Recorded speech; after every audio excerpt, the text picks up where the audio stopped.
Let me make this thing bigger here. Miss it. Okay, let me get up in here. Get up in here. Oh yeah. Oh, we're gonna be able to see on that side anyway. All right. Everybody in? Yep. We're gonna be getting a little close here. Good evening, everybody. Good evening. Make sure that I'm in. Hold on. Let me check and make sure that I'm in here. And all that. Yep. We good. We are in. Feel like royalty. Ooh. Bring it on down. So I can see the comments. All right, y'all. It's Friday night. And we are ready to get started. It's Real Talks with Lish. I am grateful to have my brother and sister here, the Waters. Y'all want to introduce yourself for us? Hey, Real Talk with Lish. We're honored to be here. I'm Minister William Waters. Friday Waters.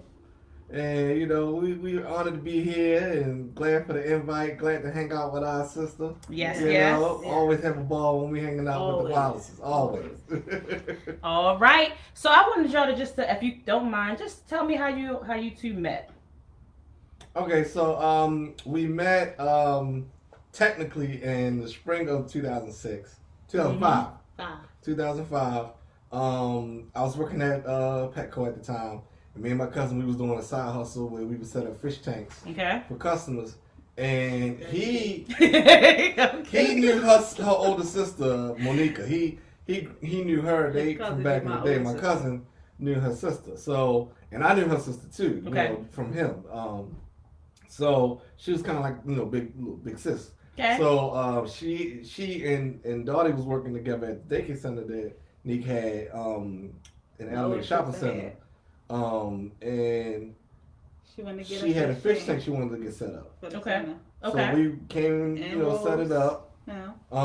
We came and set up the fish tank, and as we was getting ready to leave and everything, we was talking, cause she was out with the kids and she had came back from, I don't know if it was lunch, recess, whatever, with the kids. Mm-hmm. And the minute I saw her, I was single at the time, kind of going through a rough patch, a dry spout. I like to say. I was in my second drought, I like to say. So I was a little dry. I was a little thirst, I was a little thirst. So you had saw her and I saw her in my thirst and was like, "Oh, who that?" I'm looking at who's that? And she mean bugged me, but I was so thirsty that that told me they was gonna be there. So okay, you wasn't even expecting. Right, and somebody was at my desk. Somebody was sitting at my desk. He's looking at me, I'm looking at him. So I'm like, "Who's that?" She's like, "Who's that?" So I was like, "She mean mugging me," but like I said, I was so thirsty at the time that I was like, I know she just mean mugging me, but she want me. She hot. I don't want to see something with her. Mm-hmm. So I asked her sister, but she's like, "Oh, that's my little sister," and that was kind of like a pre-approved, little alley-oop. Your pre-approved loan kind of deal. I was like, "Oh, that's your sister? Oh, she gotta be good piece." So I was like, "Oh, that's what's up." But my cousin was like, "Nah, I don't want you call," because he thought she was another sister. I got 4 sisters. So she's the good one. But my cousin thought that she was one of the other ones. And he was like, "Nah, you don't want that." And I was like, "What you mean?" So the cousin almost messed it up. Yeah. He was like, "No, you don't want that." And I was like, "What you mean?" So so that kind of that played out, and then he is not. They moved. They moved the center in October of 2005 to a different location, so we had to go break it down, move the fish and move the tank and set it up there. So when that happened, she was actually there. She was drawing stuff for the kids, she was drawing art and making little, lesson plans and stuff. So I'm seeing her in her element, right? And seeing like it ain't just that she cute, but she got qualities. Right. So I was like, "Oh, okay." But me being me, I'm like, I'm a shy guy. I'm not really one to kind of like, throw myself out there. Where? But her and my cousin started talking, and through that dialogue, they, so it was get a little back and forth, with a little spiciness. Okay.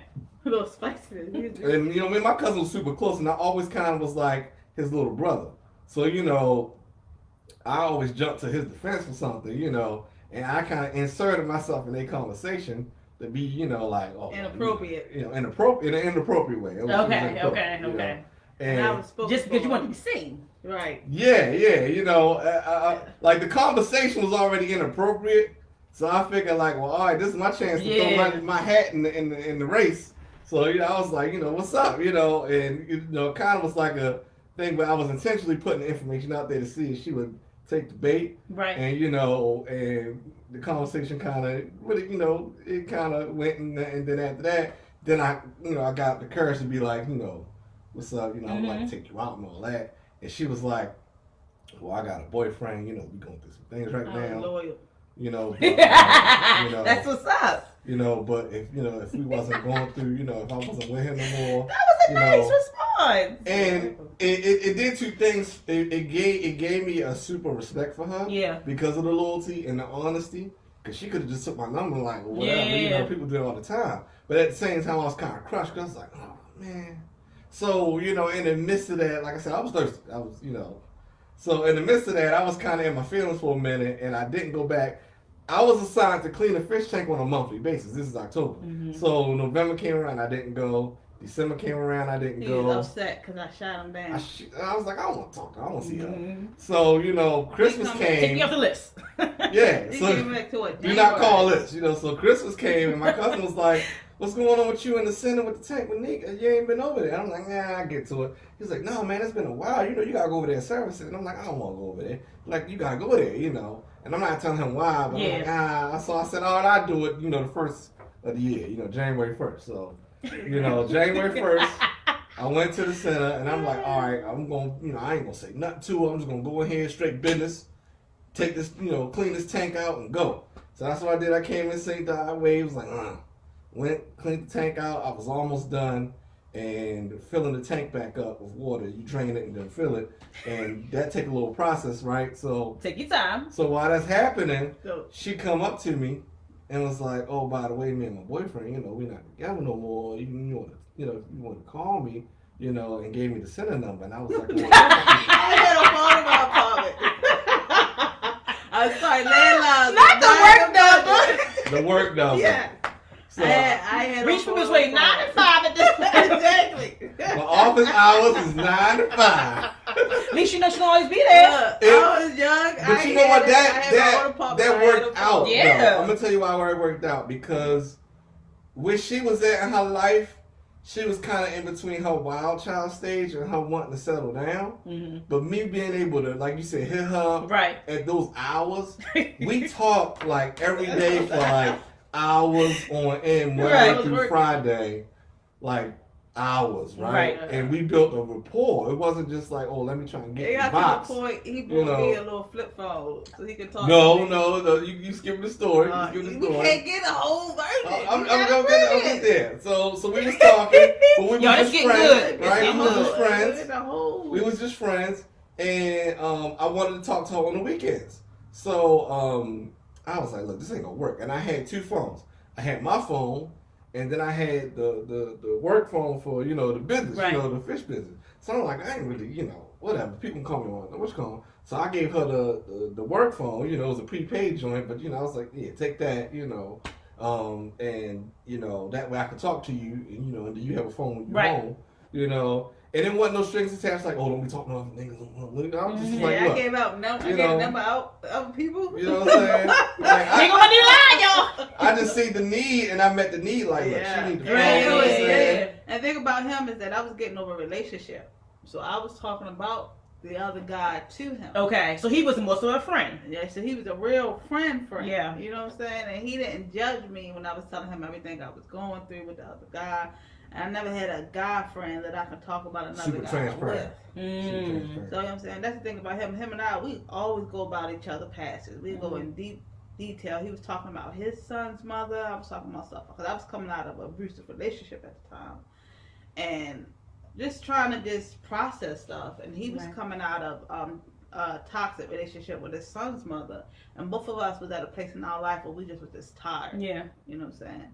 And we were able to, you know, dissect each other's past, be transparent, and that's where it grew from. Mm-hmm. It grew from that to our relationship / marriage just from those encounters. That 9 to 5 talking, they give me the phone and other things took place. But one time I took him to church. We had a revival at my church, and I had this thing when I felt like if I really liked the guy, I would take him to church. Cause that's just like. That was like my father's seal of approval. I didn't have a daddy at home to bring him to, but I would take him to church. Yeah. And the guy before him, like, stop asking me to go to church with you all the time. Nobody want to go to church all the time. He was upset because I'm like, I don't want to go to church. Because if I had a guy that would went with me to church, I think I probably would have been saved sooner. Mm-hmm. So he went with me to church, and we had this trying to impress her. I wasn't strong saved. evangelist. I wasn't a church boy, named, but I had some suits, and I was like, oh, I can put this tie and this suit on and show how I can dress up. I wasn't talking about the Trinity one. I'm talking about Spirit of Faith one. That was first, right? No, Trinity was, Trinity All right, first. anyway, I took him that one. And she called us up to the front. She like, y'all got kindred spirits. We was already together by then. Okay, we was together. But anyway, she called us up to the front and told us our spirits was kindred. And that's when he got filled with the Holy Ghost that night. Well, amen, brother. You know what I'm saying? She laid her head. She went to go touch him. Yes, sir. Oh, he was all the way in the back of the church. Called him to the front. I had sweats on. He dressed down. She prayed over me. You know, I knew not to fall. Like, all right, you know, thank you, Lord. She was gonna touch this man. Before she even laid hands on him, he just went like straight back. Yeah. Wow. Hit the ground, foaming from the mouth. Jesus. Like some true exorcist type stuff. And the pastor on the floor, like, come on, thank the Lord, son. Tell the Lord, thank you. Tell the Lord, thank you. Wasn't he doing all that? It wasn't like that? That ain't his story. From your story? No, that's why I haven't, but she tells like way out of order. It's like, because I'm an abbreviator. She giving an abbreviated version. He would like to take you on a journey. But, all right, here's the thing. That it happened exactly like that. Okay. You know, she went to go lay hands on me, and we had been together by that point, right? And she had warned me, like, "Oh, that's Dr. Ruby Prada." She put everybody on the floor, right? And we had been fellowshipping with them before, where I see everybody, because you ain't fellowship with them before. Ruby Prada, we wasn't together that long. That was the first time she came to our church. I know, but that was your second church with me. We went to Trinity. No. By then, I was going to Bible study, baby. You were still in the back of the church, though. I know. I'm trying to. It's a marriage conversation. The bottom line was, you tell somebody, oh, that person lay hands and slay everybody on the floor, and you ain't from that life, and you're like, I'm not getting on the floor. So you already preface like, nah, she ain't put hands on me. So I was determined. I wasn't going on the floor. Right. And when she called us to the front and she started saying what she was saying, I didn't even hear what she was saying because the whole time I'm out thinking like, I ain't going on this floor. I ain't going on this floor. I ain't going on this floor. I'm not going on this floor. Lord, I don't know what's going on here, but I ain't going on this floor. I'm talking to God, and then when she would do this thing with her hand with like quiver. He don't come from that world. Yeah. Like I came from that world of seeing stuff like that didn't seem spooky to me. You know what I'm saying? But he was not familiar with none of this. Mm-hmm. So when I seen that, I'm like, nah, she ain't putting her hands on me. And she the thing was, she would normally do like that, but with me, she kind of just looked at me for a minute and then did like that. And when I this is how I remember it. She did like this, and this bigger hand came out of her hand and pushed me on the floor. Okay. Like literally, I seen a hand come out of her hand like bam, and I was foaming, and like I'm like, what is going on? And I'm feeling embarrassed. I'm feeling like, this is a new relationship. I'm looking like a chump out here. You know what I'm saying? But people was around me, the pastor and the elders was like, deal with him, Lord. Let the Lord deal with you. Let the Lord deal with you. He purged this all right. People thought I was having seizures because my eyes rolled in the back of my head. And what was happening was I was getting purged to all them spirits I had. You know what I'm saying? But before that, he prefaced me with a touch the first time she took me to church. Mm-hmm. Was at her home church. Okay. They was having something in, he came out of my home church. Trinity. And at this point, we was like fresh. Like we hadn't even, been like maybe 2 months. I don't even think we was 2 months in. Mm-hmm. We was still like in that fresh dating stage. And I'm just trying to press her. And I go there and we get there, and immediately she leaves me because she doing what church folk do. She going fellowship with everybody. You know what I'm saying? She going to say hi. And I knew somebody at the church from my high school. Okay. One of the members. He was on his own. You know, I'm like, oh, I know her. So I sat next to her just out of, oh, I know her. So You know, I'm always at the front. and she just left me. You know what I'm saying? So then the pastor at the time, Bishop Deloach, was there, and you know he was preaching, and you know, mighty man of God, and he was like, I just want you to put your hands in the air and tell the Lord, thank you. And I did it out of, you know, I don't want to be the only person here looking like a sinner, you know. So I put my hands and I was like, thank you, Lord.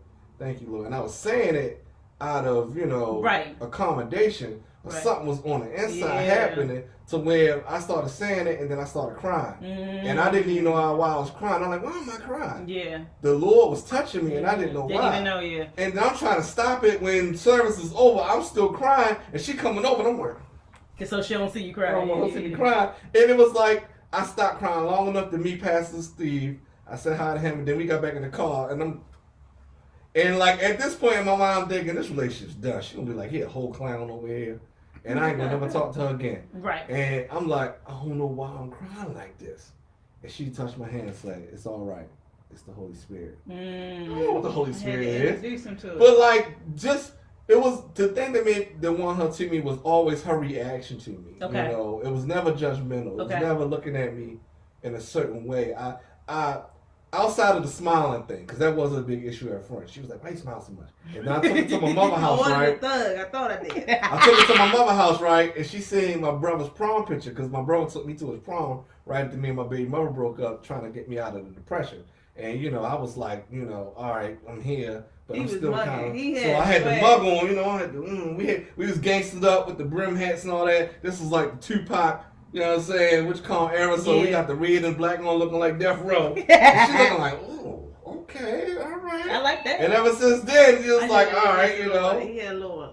But yeah, I was happy. But I was smiling so much because by the time that she was talking about me smiling so much, God had already started talking to me. And God was telling me she was... Wait a minute, don't go. You done answer the next question. Okay.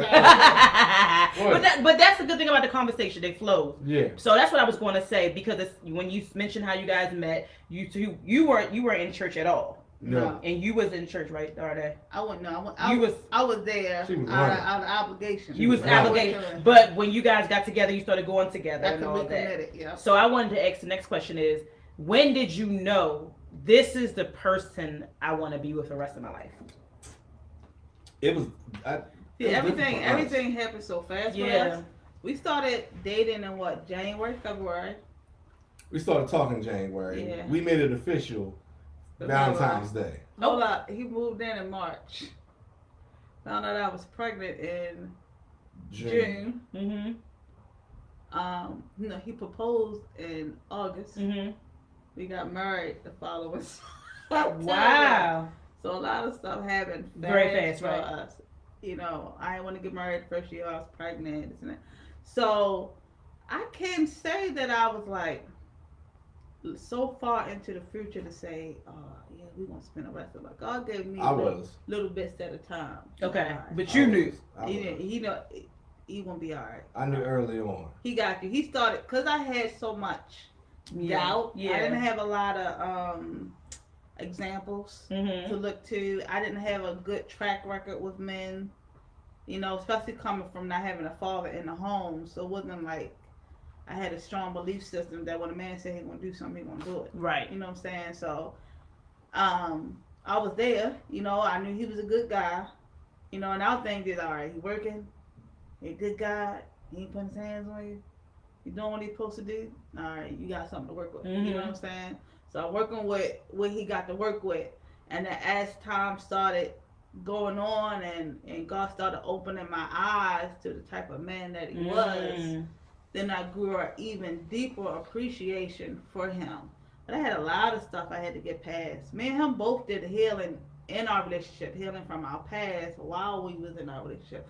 And we will always talk about our past and what hurt us and what we went through and what we felt like we could have did different while we were together. Right. You know what I'm saying? We would dissect each other's past, and I'll tell him everything that I went through, and he'll tell me. Then he gave me a different aspect of what he saw from the relationship, and I'm like, well, I saw this, and we're like dealing with some self-healing as we're together.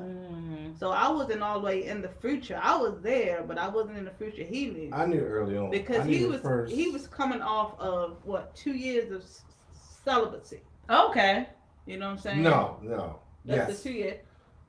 I was celibate for a year, broke the celibacy in early January '05, and then started it over again. So So he by has the time that type of January strong. '06 came around, I had been celibate for a whole second year. Okay. And Yeah. it was purposeful.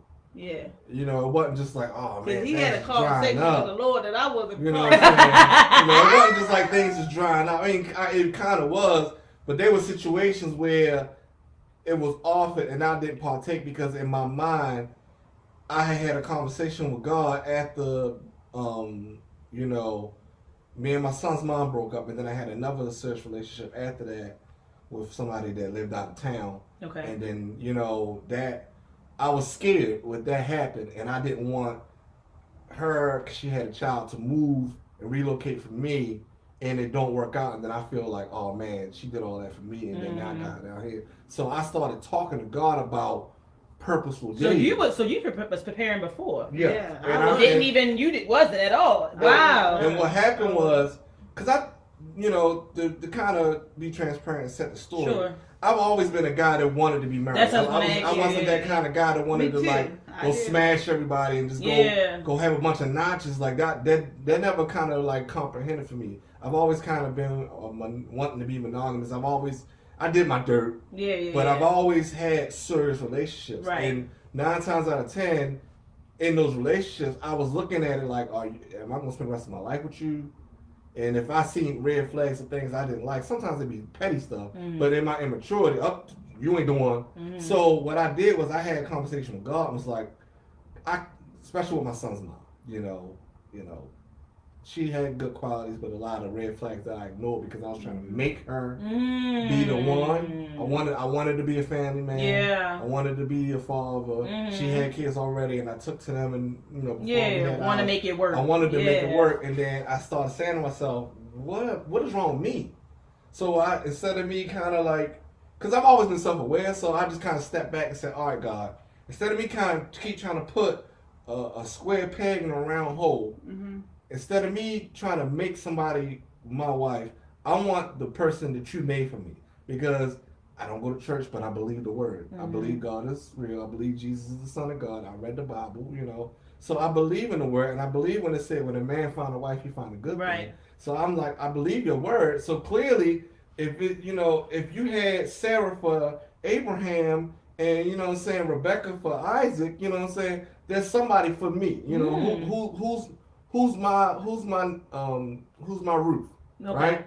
So I was like, I'm tired of trying to make somebody fit. I want who you got for me. Show me who you want me to be with. Show me who you got that's tailor made for me, right? Not my expectations and my list on she got to be this, she got to be that, she got to be that. Show me who you want for me. Right. And when I see her, yes, physically she, met a lot of things I was, looking for, or I had already, what do you call that, predispositions for. Okay. But it was her personality that started checking the boxes that I started talking back to God, like, oh, this is the one? Is she the one? And like, this is how me and God talk. I can't explain nobody else's relationship with God, but me and God had like dialogue. Like, you know what I'm saying? Like, and he was like, yes. Right? And I'm like, okay. And then she was pushing it away. I was very But while she's pushing me away, he's reassuring me like, stick in there. This is why. And then we having, like I said, those transparent conversations, and I see the hurt and I see the things she's been through, and I'm like, she ain't never met a real nigga before. I mean, she been with niggas. She been with niggas, sis, but she never had a real nigga. You know what I'm saying? Like a dude is gonna tell you. A dude is gonna tell you like, "Boo, I love you, but your feet stink." You know what I'm saying? Like, not to say her feet stink, but I'm just saying somebody that's gonna be real, right? And I was like, she just don't understand what I am, right? I'm like, I just gotta get her to see what I bring to the table. I gotta get her to believe in me. Once I knew once I got her to believe in me, we weren't gonna have no problems. You know what I'm saying? Because once she trusted me, it was gonna be cool. So I just had to work at that and stay in there. until it happened. We was 6 months into marriage and we got an argument. I'm like, oh, time to go. And I was like, you ever see the episode of Friends when Monica and Chandler are like together like early on, and he's like, well, I guess it's over. She's like, no, dummy, we just had a fight. That's what couples do. Right. And he's like, but you was used to when you. I was used to after 6 months. It was time to go. My relationship stayed last past 6 months. So she like trying to walk away from the marriage. Like we are married. You know what's got to happen for this to be over? Like this ain't over. We had an argument. We gonna work this out. You know what I'm saying? Ain't no enormous. We passed that. When you find somebody that God has for you, you know what I'm saying? You don't gotta put a lot of effort into it. You know what I'm saying? He came already self-aware about what he need to fix it himself, what he got to do. I came in, I knew I wanted to be married and what I had to do, and God just happened to put these two people together. Okay. You know what I'm saying?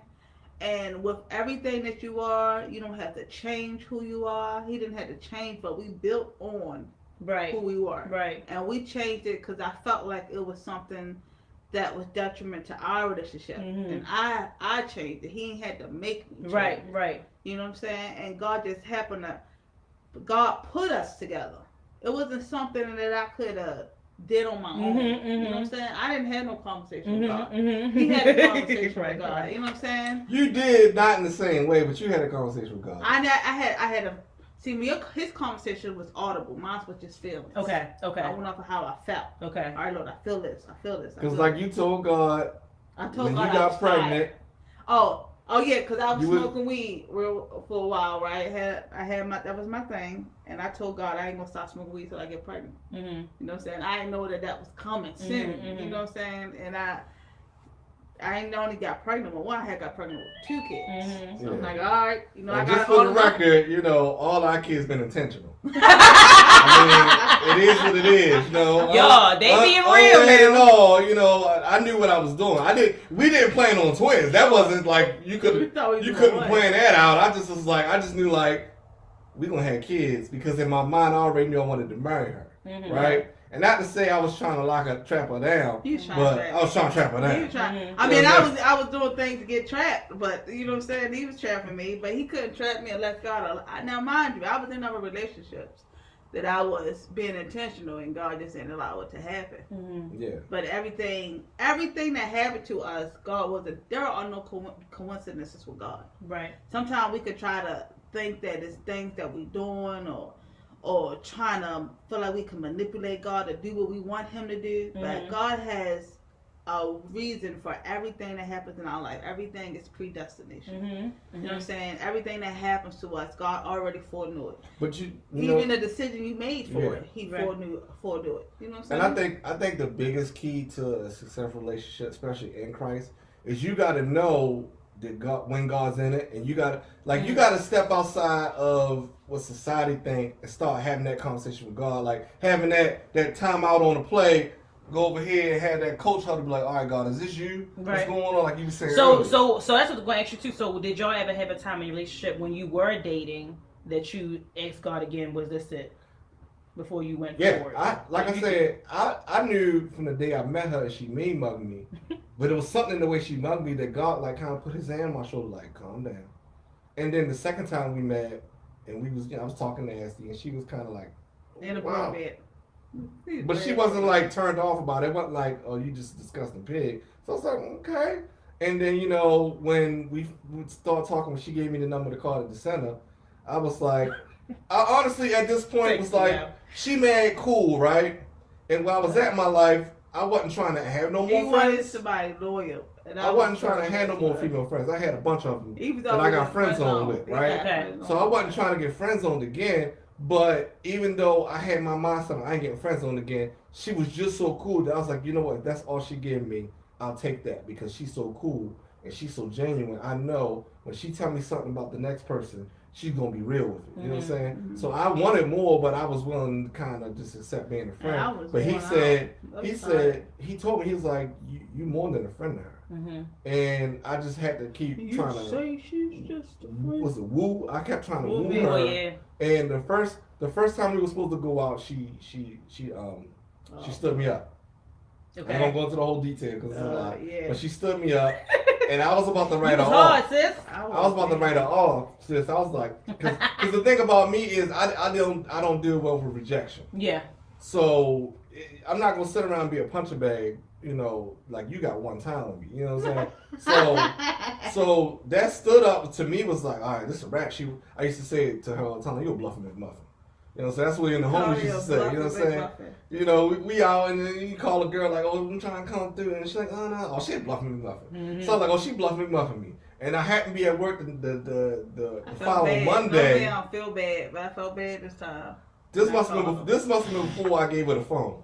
So, I caught it from the work. because I couldn't, because it was like Friday through Monday, it was like 0 dark 30. I didn't hear from her because she didn't have no phone. Okay. 9 to 5, Monday through Friday. So you know, Business hours. so she was supposed to call me from wherever to meet up Saturday for us to go out. I never got the call. I had a babysitter set up because it was the weekend I had my son. So I just got, so I just kind of moped about it. And then Monday I was at work talking to my friends at work like, man, I thought she was the one. I said that. I said to them like, I thought she was the one. And I was kind of like, man, I'm writing her off. And literally as I'm talking to them in the break room at work, she calls. And I'm like, this her, y'all. And my friend Leslie, shout out to Leslie. Because I'm telling you, we probably wouldn't be here if she wouldn't have been like, answer the phone. We'll talk to her. Maybe there's an explanation. Because I was like, nah, son, I'm done, right? Yeah. And I answered it, and she was like, I wasn't feeling. I was like, oh, she was sick, y'all. Mm-hmm. She didn't mean to say me up. So, you know, so that was a sign right there, right? And then we were supposed to make the date up, and it was on Tuesday. I go by to get her, and she come to the apartment, the front door of her apartment complex, you know, with her hand half out like, you ain't ready to go out. What's going on? What was you like, doing? You just trying to push him away? Yeah, she was like, look, I ain't. My head. She was like, look, I'm about to do my hair. I can't go out. Right? And you don't know something good for you. But she said, but you don't know better. But look, right? The Lord will well, allow her to say the right thing because instead of her just being like, I ain't going out and doing my hair, she was like, but if you want to come in, you know, chill while I do my hair. And I'm like, is she really going to play me like this? I'm like, I'm going to come in here and see if she's going to do her hair. So I was like, yeah. I come in. So we came in and chill and you know, she was sitting on the bed, I was sitting on the other side, and you know, she doing her hair, and we watching, what was that, VH1 or whatever was on at the time, and I'm like, she really gonna sit here and perm her hair when she's supposed to go on a date with me? But I was like, again, she's being honest with me, right? And that was the 3 things I asked God for. I was like, I want somebody that's for me, that you got for me. I want somebody that's honest with me. It ain't gonna play around and lie to me, and I want somebody that's loyal. And she already showed me her loyalty. She's showing me her honesty, even if it's brutal, even if it's a little hurtful. But I'm like, you know, you can't. You say you want honesty, you gotta take anything. That's right? true. So I was like, wow. And you know, of course, we were smoking weed because that's what she did. So after she this finished is when her they hair, were doing Christ, y'all. Yeah. I wasn't even in Christ yet. She wasn't in Christ yet. So after she finished her hair, I was like, you know, we hung, we got the munchies. Took her up to Quiznos and you know we're gonna get something she get to eat and we in line and then like I'm just looking at her high and like this man went and wrote a poem. I just looked at her eyes and I was like He it was like that. You ever see was a Hotel Transylvania when he's like you only zing once? It's like I got the zing and like the way she looked at me was like that and I was like oh my God I love her. I was like, I didn't tell her that, but I was like, oh man. So I went home, wrote a rap about it, wrote a poem about it. Yellow paper, just like this, yellow paper. And bright yellow paper. And at that point, I knew, like, I was like, she's the one. God had gave me enough confirmation. Okay. So it was just a matter of convincing her that we was meant to be together. But by that point, like I said, we was kind of moving on, and she was going off. It was like little hesitations. Even after, we was starting to get, intimate, she still was kicking that we just friends stuff. I'm like, we are not friends. I got a key. Like, we are not, I got a toothbrush in your place. Like, we are not friends. Friends don't have toothbrushes at your house. So, but again, she was kind of, she didn't want it to be like, I turned the tide. I think she was always waiting for the other shoe to drop. I was. You know what I'm saying? In such a cycle of the shoe. And I had to let her know, like, these are tight, lace tight. When do you really, when you've been through so many bad relationships, when do you really think this is the one? Right, you don't. You don't really know this is the one. You're used to it falling apart. Exactly. So she was setting us up. I didn't know that this is the one. He talking to the Lord. You know what I'm saying? He had a conversation with the Lord. I was tired. Yeah. Lord, I'm tired of being out here. But how old were you when you got married? When we got married, I was 24. And I was 27. He was 27. Okay, so you're still relatively young. Yeah. Like I said, I've been trying to get married since But I felt, I always wanted to be 18, married. you know what I'm saying? Now, and I grew up in the church, and I found myself.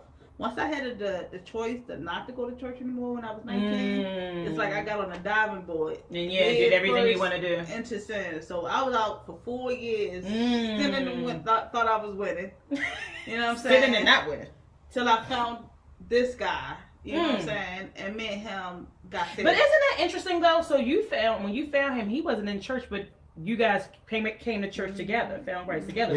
And I've been giving my life to the Lord since I was a kid. You know, you gotta go to vacation Bible school. Giving my life to the Lord since I was like 3 for a sandwich. I gave my life to the Lord. Hold your hands up. Ask God to come into your heart. I was doing that forever, so I don't know if I ever had the real conversion until we got together. You know what I'm saying? Till you had some type of understanding. Till I had life problems that was like so thick that I'm like, all right, Lord, I'm ready now. You know what I'm saying? I want something different.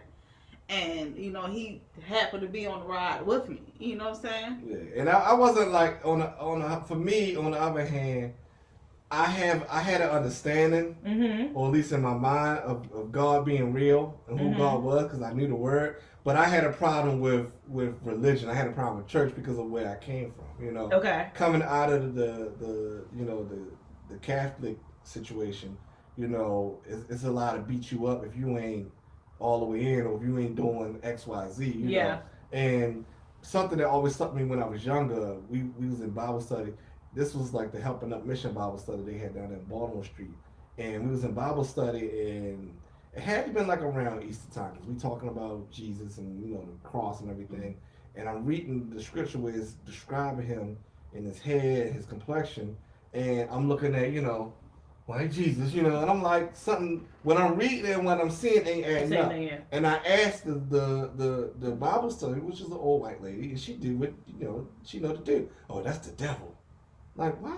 I'm the devil, you know. So ever since then, I was kind of scarred on organized religion from the point. And I was searching. I talked to Muslims. I talked to the Black Israelites. I was talking to everybody. As soon as you said something that didn't make logical sense for me, I went left. Like, okay, I'll holler at you later, you know. But when I met her, the sound principles that was in her from a child helped bring me back to God in a way to where I felt at home. I didn't feel judged. You know, I went to churches where, you know, I'm sitting up here checking the girls out, you know, and they checking me back out. And then the pastor come and look at me in my Timbs and my jeans hanging off and be like, oh, we got to fix you, son. You out here sinning. And it was like, wait a minute, can I join first before you start trying to clean me up? You know, so I always had that kind of hesitation, you know. And, you know, people do that, you know. But when I came to her church, you know, everybody was like, I think it was because, you know, Spirit of Faith at the time, they were still kind of babies. They was like, what, 8 years old at the point? So, you know, so they wasn't like staunch in the faith. You know, I've been saved for 20 years and I don't put up stuff. And they were still kind of a little bit, you know, rough around the edges. So they, you know, they like, come on in, brother. And then, you know, I'm hearing Pastor Jones' story and I'm like, wait a minute, he did what? And he the pastor? Oh, this is where I'm at. Because if God can use him, God can use me, you know. And she brought me to God in a way where he knew what I wanted. He knew I wanted the wife, right? So he put that hook on the bait, like, come on in, son. Because he knew I needed to be saved for this to work, you know. So I think he brought me to her. We would not saved, we wouldn't be as successful in our marriage as we is right now. The Lord had to be in it. I'm gonna be real. I don't think we'd still be married if we both wasn't sold out. No. So you both realized that you had to find Christ first. Yes. For yourselves. For ourselves. That came into the mix while we was growing together. Because you both said that he was still dealing with both of you guys separately. So you really had to find Christ so that he can fix those issues going in internally before you could even love him. Exactly. And because you was had a relationship with Christ and he was dealing with you was able to then love her. Exactly. He wanted to be a better person for himself. Yeah. I wanted to be a better person for myself. And we just happen to be in the same relationship together, trying to better ourselves. You know what I'm saying? Like, I'll give you an example, right? Because I know you might want to talk about this later on, but it's so kind of poignant now. So remember we talking earlier about how, where you at in your life, right? Yeah. It scares a lot of guys off. Yeah. Because they're looking at you like, well, she got XYZ going on for her. I can't match that. You know? when we got together, I was living with my mama. Mm-hmm. Already had a kid, right? I'm working at a job making less than $10 an hour. Mm-hmm. Am I lying? No, you're not. I had a car, but it got shut down and almost repoed not too soon after we got together. Mm-hmm. So if you was looking at me on paper, because Mm. how many sisters do that? How many sisters put a list up on the dude? Yeah, they do. And then when you meet him, if he ain't checking them boxes on the list, then you like, oh, this ain't, this move next, Yeah. But I don't do the what they say, swipe left, whatever, Yeah. She could have swiped me left, like she had her own place. She was working. She had her own apartment. What she looked like dealing with a dude living with his mama. You know what I'm saying? She could have, she could have been like, oh nah, he beneath me. But she, like she said, she knew something good about me. She took a chance on me, and that was something that stuck with me and made me want to go. Even when I got her, her engagement ring, it was a Walmart engagement ring. I don't get it on now, but yeah. Yeah, we both got our rings from Walmart. Them rings remind me of our humble beginnings. How many people like, if him go to Jared, I went to Jared. Yeah, but again, it was like but they go to Jared and then go back living in the basement. Exactly. My intentions was pure. I was like, I ain't making a lot of money, but whatever I got is gonna be hers. Yeah. And I wasn't trying to break the bank. I just was like trying to let her know, like, that's what drew me to. I put the ring on layaway in April of that year. We started talking January. I already had the ring on layaway in April. Right. I ain't know I was pregnant to what? June. Late June, early July when she found out we was pregnant, and June 11th. Yeah. July 11th. July 11th when she found out we was pregnant. We had been out partying on her birthday in June, drinking, smoking, all that. And then she's like, oh, I'm pregnant. She threw all the weed out, like right there and there, like threw it out the window. I was like, I could still smoke. Because I know the vow to the Lord. So yeah, that's so we another was early thing. on. With both of us fixing ourselves, I remember it was like a year or two into after we was married, and we both said we're not going to drink and we're not going to party because we want to. Both of us came from parents who had addiction. Yeah, it was before you hit the year mark. Okay. His father was a heroin addict. My father was an alcoholic. Both of them didn't stay in the home. So we knew that drugs and alcohol play a big part in separating families. Yeah. Okay. Before we got married, we grew up like that. On our honeymoon, that was one of the hardest parts. Because we took a cruise, and on the cruise, they always trying to get you boozed up.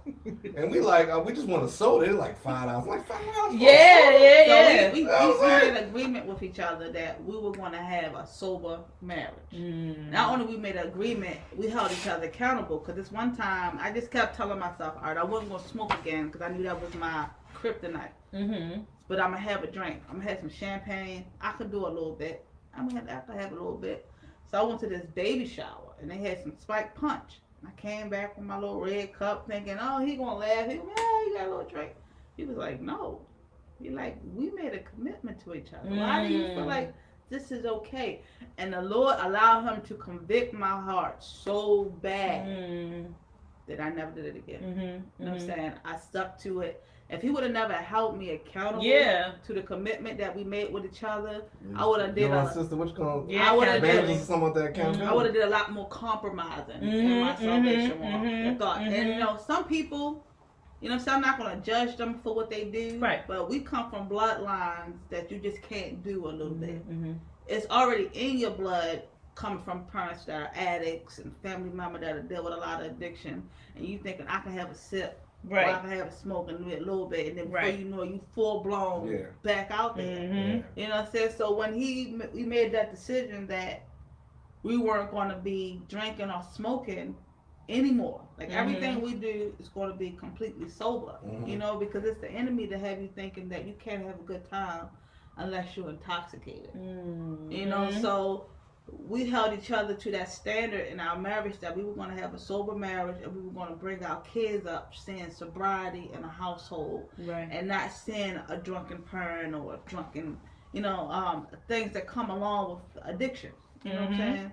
So that was the good part about it, is once holding each other accountable to that. Here we is today. almost 15 years. Wow. 15 years. Maybe 15 years as a couple. No smoking. You know what I'm saying? All sobriety. Yeah. Still loving and laughing with each other. You know what I'm saying? And watched a lot of people around us die from complications due to drugs and alcohol. He buried my father. Buried from complications due to alcohol and other stuff. His father had 30-year heroin addiction, sobered up, and then died from health problems. Due to his... you know what I'm saying? Other family members. So we just knew we didn't want to have that lifestyle. Yeah. Like, I think one thing I always try to make it clear when I talk about sobriety, right? Because I think a lot of people, especially when you that church person on your job, and they're looking like, oh, you only doing this because you in church, you worry about your pastor. But it's not. Right? It's deeper than that. It's like it's the decision that I made based on my relationship with God because He showed me the benefits, right?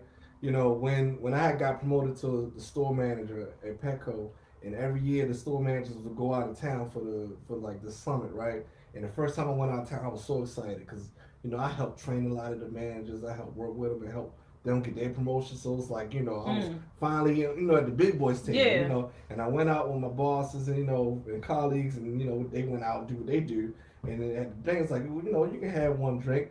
And I was like, I can't. And they said, well, your wife ain't here, you all up.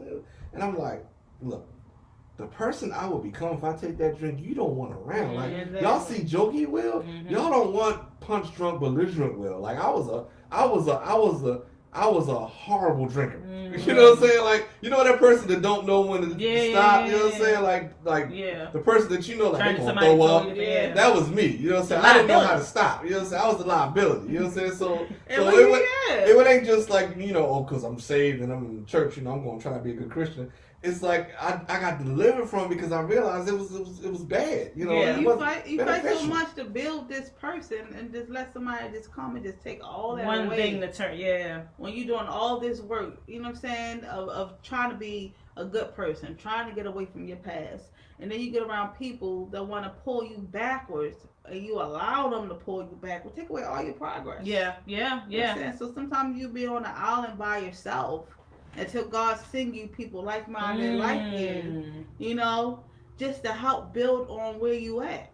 I think that's why I always had a drawing to you, because me not being raised in the church, but now I have a daughter who's coming up in the church, and I'm like, look, I can't sit here and pretend like I know what it's like to live saved and consecrated and try to keep my consecration and keep myself, It's hard. But I got a daughter now, and I'm like, man, and, her mother's a great example, but your parents are your parents, you know what I'm saying? Yeah. So when, I see somebody like yourself, I'm like, that's somebody that I can point my daughter to, like, you want to be like her. You know what I'm saying? You don't want to be like Meg Christiana. You want to be like Minister Lish. Right. You know what I'm saying? Because for real, they never going to give them the good example. They always promoting the negative thing. They always promoting the bad thing, the poor decisions. It's like, don't make poor decisions. Make good decisions. Like, you got to have people around to make good decisions. You know what I'm saying? Yeah. And help build who you are.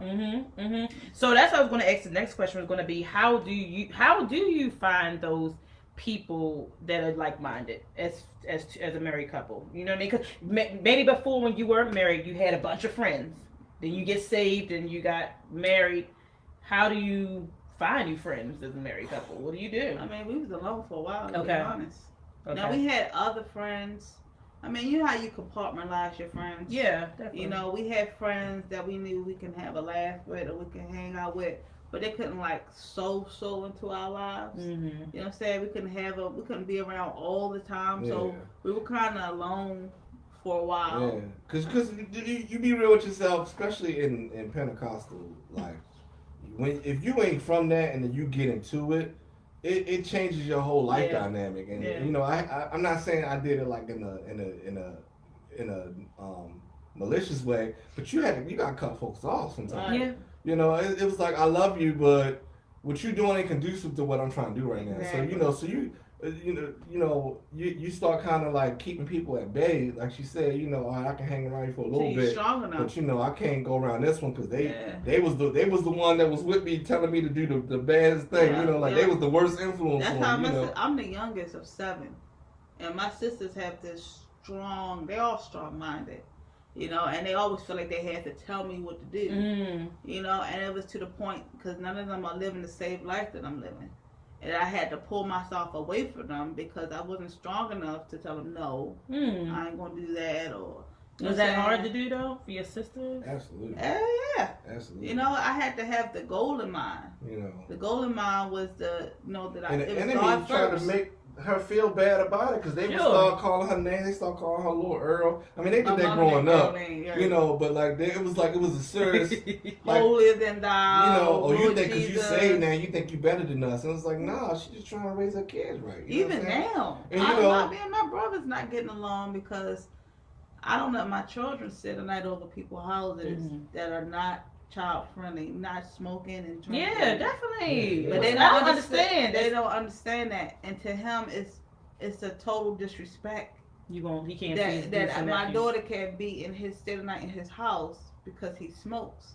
I like, but if you respect me enough, and if you want me around, so my pastor taught us that, like, if they respect you enough, they'll change for you. Sure. But if they don't want to change for you, then they can't have the privilege of being around you. Yeah. And I'm not going to tell you what to do, but we're talking about children. You know, and a lot of my siblings felt a certain type of way towards me because I don't let my kids go over their houses and stay the night. They tell my mother, why she won't let them come over my house?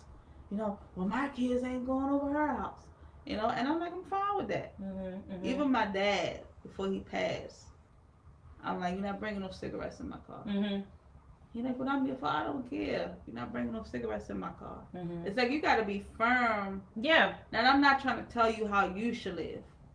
But when you coming into my space, and you want to be around me or in my vehicle, my home, my children, you will you have to have the atmosphere set right. It ain't going to hurt you to not smoke cigarettes for a couple hours while the kids are over. It ain't gonna hurt you to put your drink away. Just drink when they go. I'm not telling you to be sober up. But when I started, they didn't want to keep the commitment that they told me they was. It challenged our relationship. Like, my father passed. I didn't talk to him for 2 weeks until he passed. Wow. Because he didn't like the lifestyle I was. I told him, my kids, you can't have them over there and you're intoxicated. I don't care if it's medication or other things. If you can't sober up for them, you can't have them around. And his party life is more important to him than his grandkids. Than him. And it's like that with addiction. When you have people who are addicted, it is a selfish lifestyle. Yeah. You know, their main thing is, how can I feed my addiction? And sometimes you could take it personal, like, I'm not worth enough for you to choose me over this. But when you wrapped up in that thing and that enemy got a hold on you and you don't want to come out of it, you're willing to sacrifice anything to stay right there. Your friendship, your relationship, your marriage, anything is at cost because that addiction is like a bottomless pit. But I was willing to sacrifice that. And then I told myself, after he passed away, I'm like, no, don't you dare. I'm telling myself, don't you beat yourself up about having a standard. Like, just because it's unfamiliar to him, it's a lot of people like you who want their kids to be raised up in a sober environment. And I'm not going to wake up every day like, man, maybe I should have brought them around them. Maybe I should have did that, and have a lot of self-pity because I chose to live a sanctified life. Right. You know what I'm saying? I'm like, it's like I said, if I was out there drinking in the park, I'm living right, sober, bringing up kids, right? But you know, you get a lot of big losses like that. You know, people who just won't go with you. You know, but I firmly believe, and I see it in a lot of cases, that sometimes that's just a test of your witness. Right. Because you know, you be consistent in whatever you're doing, and they'll come around. And that happens a lot. You know, they'll be like, all right. They might not come around you. You might not have a relationship used to, but they'll start telling folks like, Alicia for real. Like, you know what I'm saying? You know, Ben for real. You know what I'm saying? Sonya for real. Like, your life will start speaking for you in a way where even if they don't come and join in and support when you had a Women's Day, or you know, they might not go buy the T-shirt, but they'll tell somebody else, oh, she for real, my thing. Go hook up with that. Or you trying to do women thing, go hook up with my sister Lish. She doing the woman power thing, because you stand firm, and they know that you're consistent in what you're doing. That's what I was thinking about relationships. Sometimes you're in a relationship and you tell some people this is where you stand, and they thinking, maybe not. She not as committed because I done been with somebody that went to church. Before. You was going down the list. I'm about to say segue. That's a good segue back. You be with somebody like that. That's just you on a list. There's a little. That you thinking they testing they can see if they can level because and that's what I said. You You know gotta have a standard because a lot of people don't have it and they mess somebody like you to thinking that all right, I met a church girl before and she compromised. Mm-hmm. I can get this person to compromise. Right. You know what I'm saying? You could do a little bit and a little bit of that. You know what I'm saying? You got people who live in compromise. They not committed 100% to nothing. Right. So you know what I'm saying? And if you ain't committed 100% to nothing, what's getting the best of you? Mm-hmm. You know what I'm saying? You want somebody that you can't get 100% of them when they don't have commit. They start one thing and don't finish it. Yeah. And on to the next. So they be with you and don't think that, oh, you're serious about this thing. But when they see how much it involves in your lifestyle, and how much demanding it is of it, and they don't feel like they got a place because they don't got no sway to get you to lower your standards or to get you to compromise your witness. You know what I'm saying? Because that ain't nothing but the enemy coming to test you. The enemy always come and test you on your life to see if you are who you say you are. I'm telling you, I always try to bring the male perspective. I'm not gonna sit here and try to act like I was living sanctified. Like I said, my drought was a self-imposed drought, right? You know what I'm saying? Right. You know, it wasn't for religious reasons. It was just for like, all right, I don't want to be going around poking everybody. I need to get my stuff together. And I want to make sure, you know, that, you know, who I'm with is going to be a long term. Right. I'm not trying, you know, because at that point in my life, I understood enough to know, like, when you be intimate, you know, you leave a part of that person with you and take a shot with you. And I'm like, I'm not trying to keep dipping and double dipping in the sauce bowl. So, you know, but I can say this from when I was out there. You know, and I dealt with, not a lot, but a couple of, you know, church girls, I called them, right? You know, and you say you stand for something, and just the fact that you in church already automatically says you stand for something in the eyes of somebody, especially if you're talking about a man that's not, you know, a believer or not, you know, baptized in the Holy Spirit. He already, in his mind, you represent God. Right. Even if that ain't where you at, you know, in your layer of your life, you know what I'm saying? You know, and if you ain't gonna be transparent, like, look, I go to church, I love the Lord, but I'm still doing this, I'm still doing that. And if you don't be that transparent with them, and you act like this is who you really are, when you start compromising, even if you wasn't doing it before him, but then you start doing it because of him, he's not gonna respect you. Yeah. Because in his mind, you were here, and then the compromise, he looks at you like a hypocrite. And it's not even like he's doing it intentional. It's just because his thinking ain't right. Right. Does that make sense? Yeah. Like his mind ain't right, and he's trying to find. I think everybody's trying to find God. Yeah. In other things, in some fashion. So when he thinking that you represent God, right? Ain't this the worst hurt? The church hurt is that people think that, you know, you're not a human being no more. You represent God. And as soon as you do something to disappoint them, it's God's fault. Oh, Sister Lish ain't take me home. I'm done with the church. It's like, I was tired. I worked the double. I'm sorry. It's my car. I have a choice whether or not I take folk home, right? But they not gonna come to church for 6 months, you know, because you ain't take them home. You know, so it works the same way when you're talking about in relationships. I firmly believe that if you compromise on any of your standards, and this don't necessarily just apply to people that's, you know, sanctified living church. Even if you in you know, a non-believer, if you say you stand for something, you got to stand on that. Yeah. If you don't stand on that, God's real guys, because I'm gonna be real. So, and this is the part I want to get to later on, but there's a generation out here that guys don't know what it means to be guys. But real guys respect your standard. Like I said, when I met her, she let me know where she stood. And even though it wasn't what I wanted to hear, I respected her for it, right? Because I would have, you know, had she double dipped the chip with me and him and I knew about it, I'd have never trusted her. But because I knew, like, all right, she shut me down, I know when somebody come at her, if she ain't happy, she gonna come to me and exit and then go stop him versus just trying to double dip the chip. Right. You know what I'm saying? So, you know, there's so many things that ladies focus on. And I know, and I'm starting to understand a lot of it is just for your own personal, you know, enjoyment and preservation. But I'm gonna be real with you. A lot of stuff guys don't worry about. Okay. You know, I'm talking about real guys. Mm-hmm. I'm not talking about shallow guys and superficial guys. Real guys. What's the girl name that used to be with Kanye with the bald head? Amber Rose. Before her, everybody was worried about having hair. They had this chick like bald head and everybody, yo, Amber Rose, like, cause that, you know what I'm saying? Like when it really boiled down to it, hair, all that don't really it's cool, but like what a real guy want to know is your heart. Where you at in your heart, right? Is you gonna disrespect him? Is you gonna let him still be the man? You gonna treat him like the man, right? Mm-hmm. You gonna show him that he's the man, he's appreciated. And every guy, you know, that's I would say, with Generation X, whatever you want to call it. Any guy that was born, you know what I'm saying, before the 90s, you know, before the late 90s, they still have that understanding that their purpose in having to be a provider in some capacity. Right. Right? In some capacity, they have to be a provider. Mm-hmm. And a lot of times, that's where you kind of have that missing dynamic because, you know, it's harder out here now because it's so lopsided on the different sides, right? And you know, it kind of is a society problem, but it affects you when it gets down to, you know, the nuts and bolts of you trying to form a relationship, right? Right. Like like the Lord gave me this example, right? Say, you know, what house was it? Western?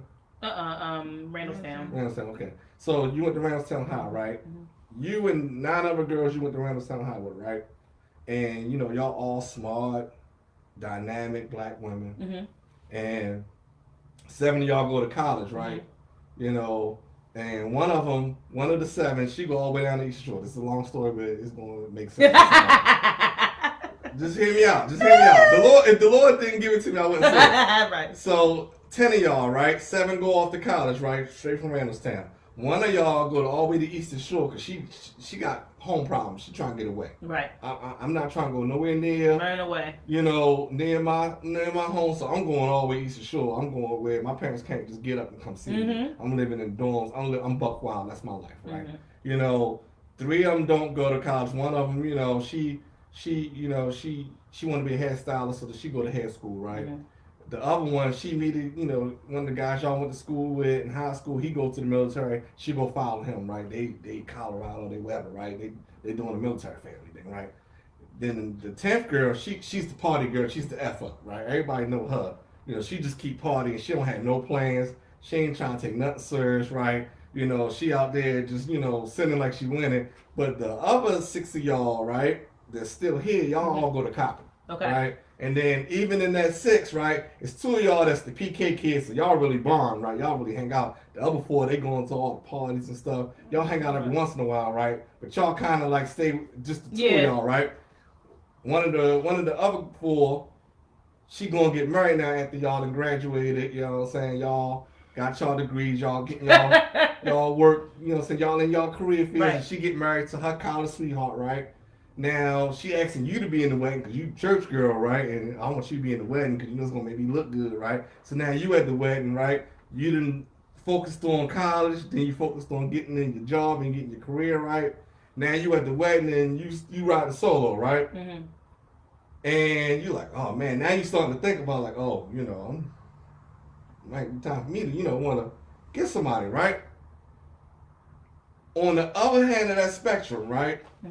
10 guys that you knew that went to Randallstown, right? 2 of them get locked up. 2 of them get killed, right? It's 4 left. 6 left, right? You know, 1 of them, you know, he ain't playing for the same team no more, right?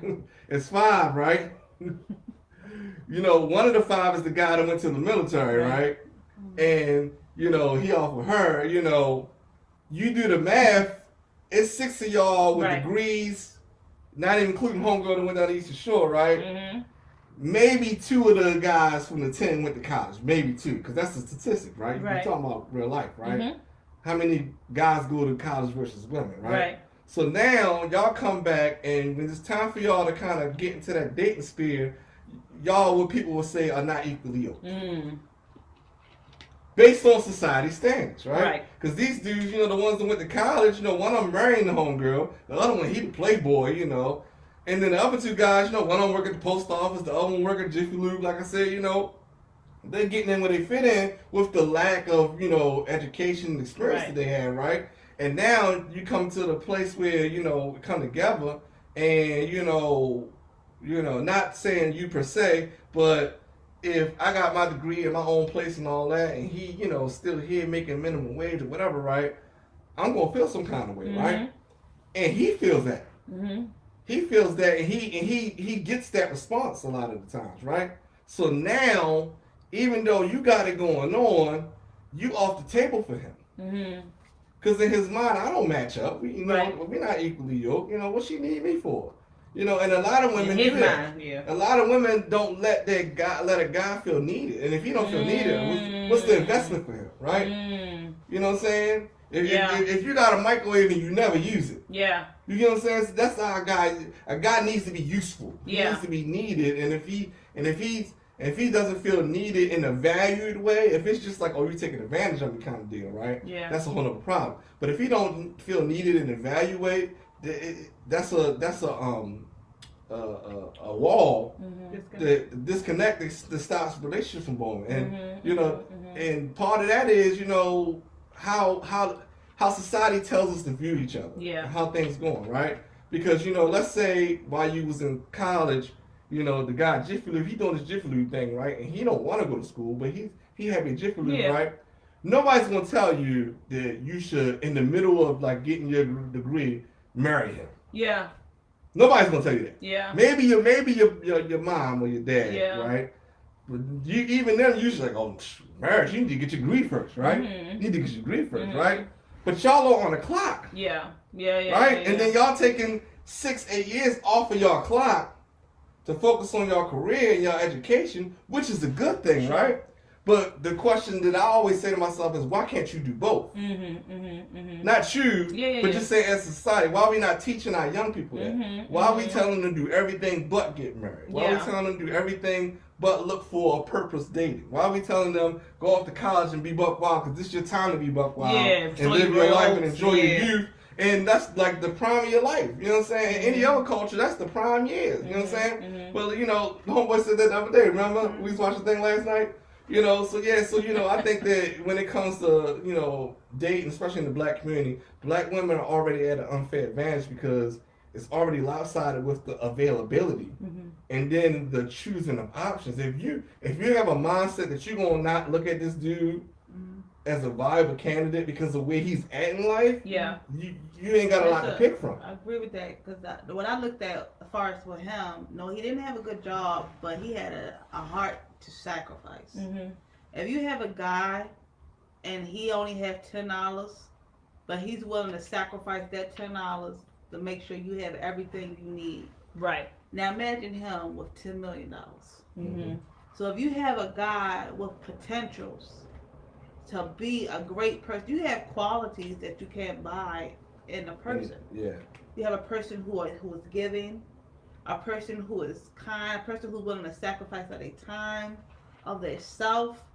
You can take that person and build financial wealth rather than get somebody who's already there, already established, already egotistic, and try to make them have the same qualities as a person that's in that humble stage. Right.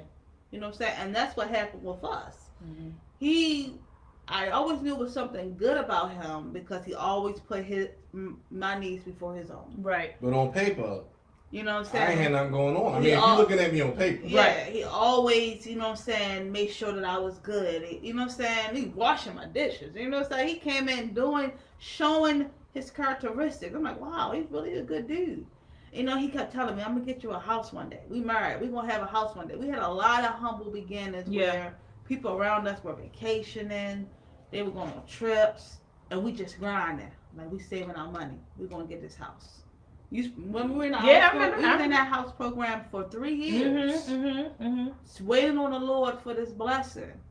All type of financial struggles, but we knew God was going to give it to us.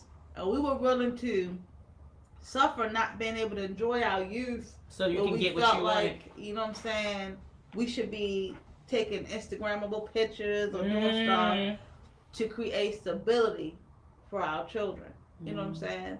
And that's the thing. It is. It's like you don't always get a ready-made person, but if they have things that are just like priceless, that you can't buy.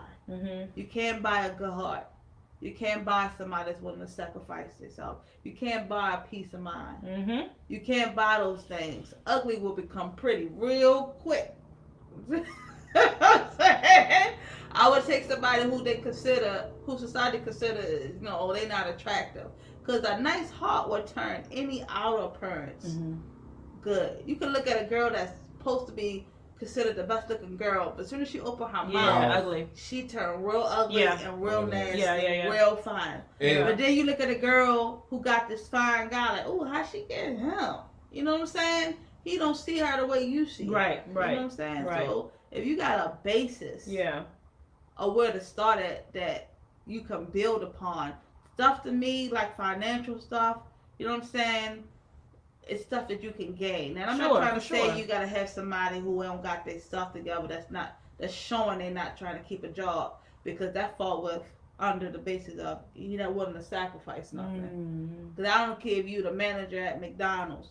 If you're willing to show that you're getting out there grinding, that you're gonna take care of your responsibilities, the good things are always to come your way. You know what I'm saying? But you're trying. Those the people that you rally behind. Yeah. Like I remember, like this was like a couple of weeks ago. Samara was watching Moesha on Netflix, and it was an episode where the father and the stepmother was like beefing about like him trying to be controlling to her where to go, and then he can go out whenever he feel like it. So it was like some kind of way they both at the same spot. They both at the club. He at the club on one side, she at the club on the other side with her homegirls. And when her homegirls say something, and you know how like you ever watch something and like it go over your head, but then you get older, like you kind of make sense, So one of her homegirls was like, this guy was trying to get her a drink or something, right? And she like, oh, he trying to get you a drink, and the homegirl was like, no, he a bus driver, he in the way of all them doctors over there. I'm trying to get one of them doctors. I'm thinking like, when did it become not okay to date a bus driver? Like, or a trash driver. Where we come from, like, that's government money. You know what I'm saying? That's like, you made it. You know what I'm saying? Oh, he got a pension. Like, but that's what I'm saying. Like, that's how society turns things on their heads for us to have us looking at the wrong things. You know but I think it also goes back to what you were saying, that sometimes, one person, a woman or a man, can mess it up for everybody else. Because I think I know I can speak for singles like me. I know a lot of amazing, dope single women that have great hearts, that's not egotistical, that's not trying to, think they better than anybody else. They would meet somebody that's grinding and wants to better themselves. They would be great. However, because somebody has said something or whatever, now they're like, oh no, you have too much to offer. And I've also know some men that have great hearts, but because they dealt with women before they took advantage, it's like, it scars them up. So I think at the end of the day, like you said, you got to just pray for it and seek God, about who it is. Because I remember Pastor said this to me. He was like, he said it to the congregation. He said, you need to probably make sure that you talk to Mr. Bagman, Brown Bagman, rather than Mr. Briefcase Man. He said because Mr. Brown Bagman packs his lunch, which means he's saving.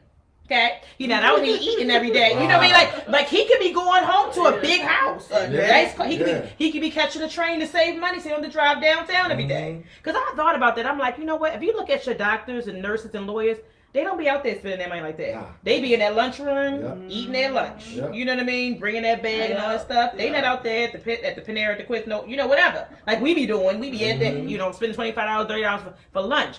But they save their money, and they have something to show for it. And you want somebody that want to take what you got and better it. You know what I'm saying? Give me your pennies. I'll give you my pennies, and let's see what we can make with it. And that's how it was with the two of us. Even when I was a stay-at-home mom, and he was working, I would stay home, but I would always find my hand in doing something that makes money under the table. Something I could take my kids with. I was doing transportation, picking kids up from school, where I could have my kids in a van. I was going to take them to the daycare center, working there. I was doing hair. I was just, anywhere I could take the little that I had and help add on to what he got. And if you got two people that's willing to just sacrifice of themselves and meet the better need of the marriage. Yeah. And that's the thing that God, people always go back to, well, if you not happy, what about you if you don't have this? If stuff ain't benefiting you. But when you get married, it's not about you. It's no longer about you. Yeah. But if you have somebody worrying about your needs and you worrying about their needs, then both of their needs are getting met.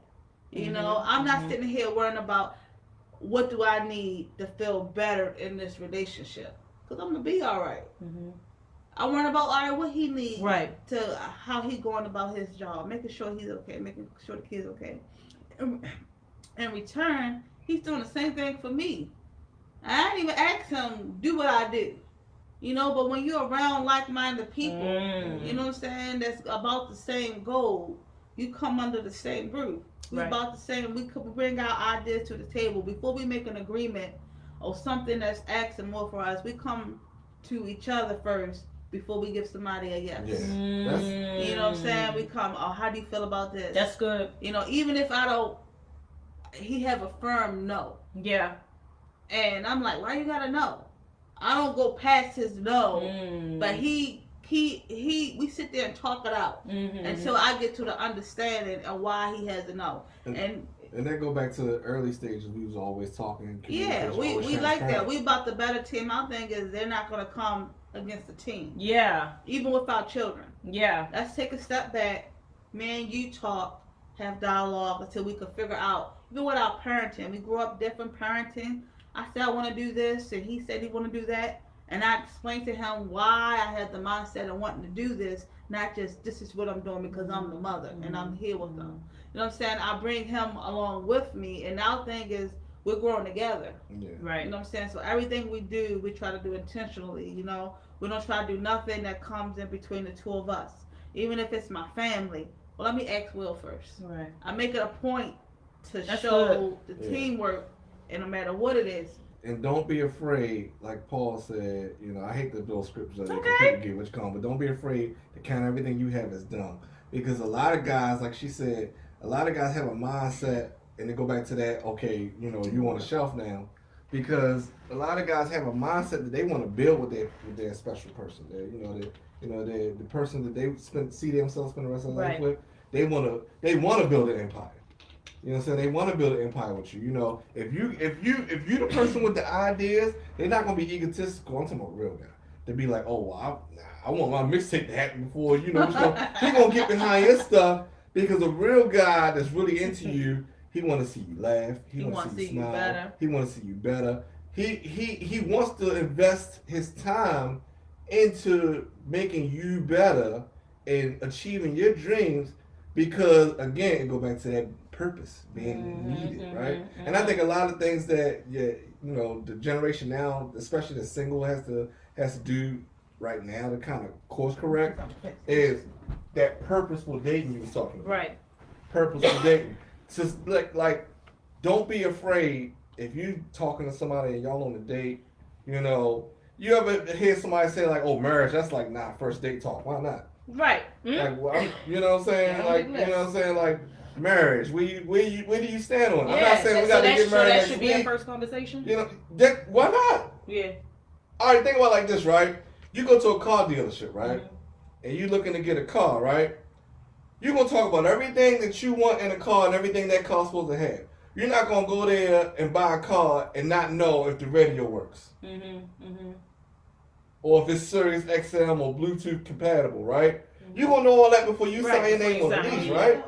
You know what I'm saying? So it's like, I hate to say it, but you got, like, marriage is a contract. Yeah. At the end of the day, you know, romanticizing is cool, but at the end of the day, it's a commitment to each other. And, you know, you could commit to a car, right, and make the payments, right? For, it wasn't like 48 months, it's like, what, 4 years? Yeah. Change, right? Yeah. Who's going to commit to that, right? Right. And you pay your payments every month for years, and then 3.5 years down the line, dealership call you and was like, yeah, we feel like taking the car back. Right. You ain't missed the payment. Right. You might have been late a couple times, but you ain't missed the payment. And they just decide, yeah, we're just gonna come take the car from you. Wait a minute, we got a contract. I'm leasing this. I'm paying to own this. Now you want to change the rules up? That's to me, that's what long-term dating is. Right. There's no assurances. There's no guarantees, right? And any minute you've invested however many years or months, and then they're like, yeah, I'm checking my mind, right? Mm-hmm. So why go through that? Why waste your time, especially when you know you already on borrowed time, right? That I don't. If you say to a guy on the first date, where do you stand on marriage? Gotta wrap it up anyway. And he like, Jesus. Oh. Sorry. Come back to us, Lord. See, that's the enemy right there. That's all right. We have to wrap it up anyway, because then we just talking. Yeah, but purposeful dating. Those kind of questions should be on the table from get-go. Because if they're not in the same lane you in, then why waste their time and waste yours? Yeah. So, I mean, that's real talk. That's real talk. That's real talk. It's okay. This little temporary situation will come back right next week. But we can talk about this forever. But I wanted you guys both to say, what's something that you can tell a single person that's looking to marriage? Like, what can they do in that singleness as they prepare for marriage? What can they do? Be honest with yourself and your significant other or the person that you're dating, and let them know that's what you're looking for. Okay. Like I said, go back to that car lease kind of example. Like, it shouldn't be shameful for you to feel like, if that's who you are, if you want to be married, you want to have kids, you shouldn't be something you want to hide until 6 months down the road. Be honest, say, hey, look, this is what I'm looking for in life. And the person that you're talking to at that moment might not be into that, or they might not be ready. Mm-hmm. And that's fine, but okay, like I said, that river and that rock, now you moved away from that rock, because at the end of the day, I'd rather a single person walk away from a date and not get that call back than to invest 6 months, a year, 2 years, 3 years into it, and now you holding bitterness, right? Because what happened with that bitterness is the next person got to deal with that bitterness, and now the next person got to deal with that doubt, like she said, that other shoe drop kind of thing, and they ain't did nothing. Yeah, you know what I'm saying? And honestly, if you be honest with yourself, you did it to yourself, because you didn't say in the beginning what you wanted. You just wanted to be in the relationship, maybe to the point where I'm willing to ignore this, or I'm willing to put up with that. But if you be real with yourself, God got somebody for you. God got somebody for everybody. Yeah. You know what I'm saying? And it might not look like what we look like or look like what your parents look like, but who God got for you, it's going to be for you. And you ain't going to have to, you ain't going to have to drag them to be for you. They're going to be for you. And you ain't got to make sure they ain't cheating. That's one thing I told myself when we got married. I said, I ain't checking no cell phones. I'm not looking for nothing. I want to enjoy this. Right. And I never had to feel like he was ever unfaithful to me. I never had to feel like I had to check his phone. And, I never felt like if he had a female friend at work or something that it was inappropriate. He always introduced me to it. You know what I'm saying? My father always told me, if something belonged to you, it knows it's yours. And you ain't got to fight for it. That's good. You know what I'm saying? Your house knows yours when you come in it, right? Your car knows yours. The person you be with know they are yours, and you don't got to fight for them to stay with you. So I would tell singles to be optimistic on their package. It might not come in the packaging that you used to. But if you get reassurance and you get a feeling, be a little bit optimistic. Yeah. On, saying how the package is coming. Because I'm pretty sure neither one of us came the way that we pre-planned in our head. Right. But we work with each other. We was like, okay, all right, I see something there. You'd be surprised how the veil is lifted off your eyes, and how, like, day by day and time by time, how they begin to look in your eyes. Because, you start falling in love, start seeing them differently. So I would say be optimistic about your packaging, how they're coming, how they're looking at you. Don't be so fixed on the future. Me and him are so different. He's such an organized person. I'm such a living the day person. Yeah, living moment. Yeah. Let me just enjoy this for what it is. If it happens, it happens. If it don't, it don't. Even if you're dating and you don't know if this is the one, just enjoy the moment. What is the quote? I'd rather to have love than never love at all. Yeah. You know what I'm saying? I'm just believe everything happens for a reason. Yeah. Even if you kissed a lot of frogs. Everything happened for a reason. You know what I'm saying? Don't take your past as if you did something to deserve a life that you have. God is very purposeful in what he do. So if you don't have the one yet, he's purposeful and you not having one yet. You know what I'm saying?